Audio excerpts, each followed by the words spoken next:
Hi నమస్తే, నేను మీ రాపుల Bhaskar, high court advocate.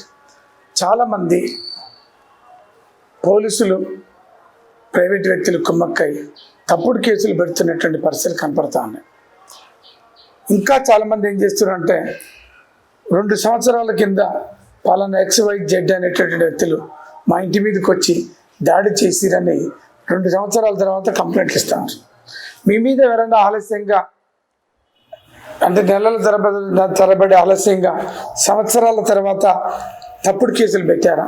అయితే మీరు భయపడకండి, మీరు ఒక న్యాయవాదిని పెట్టుకోండి. మీరు మీ మీద ఉండేటటువంటి కేసున్న కోర్టు ఏదైతుందో ఆ కోర్టులో మీరు ఒక న్యాయవాదిని పెట్టుకొని డిశ్చార్జ్ పిటిషన్ వేసుకోండి.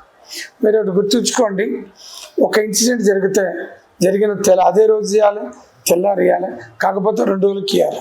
కానీ ఆలస్యంగా నెలల తరబడి ఆలస్యంగా కంప్లైంట్లు ఇస్తారు, సంవత్సరాల తర్వాత కంప్లైంట్లు ఇస్తారు. అట్లాంటి కేసులు లిమిటేషన్ లేదు, అట్లా కేసులు పెట్టకూడదు. అయినా పోలీసులు కుమ్మక్కై వాళ్ళ మీద తప్పుడు కేసులు పెడతారు.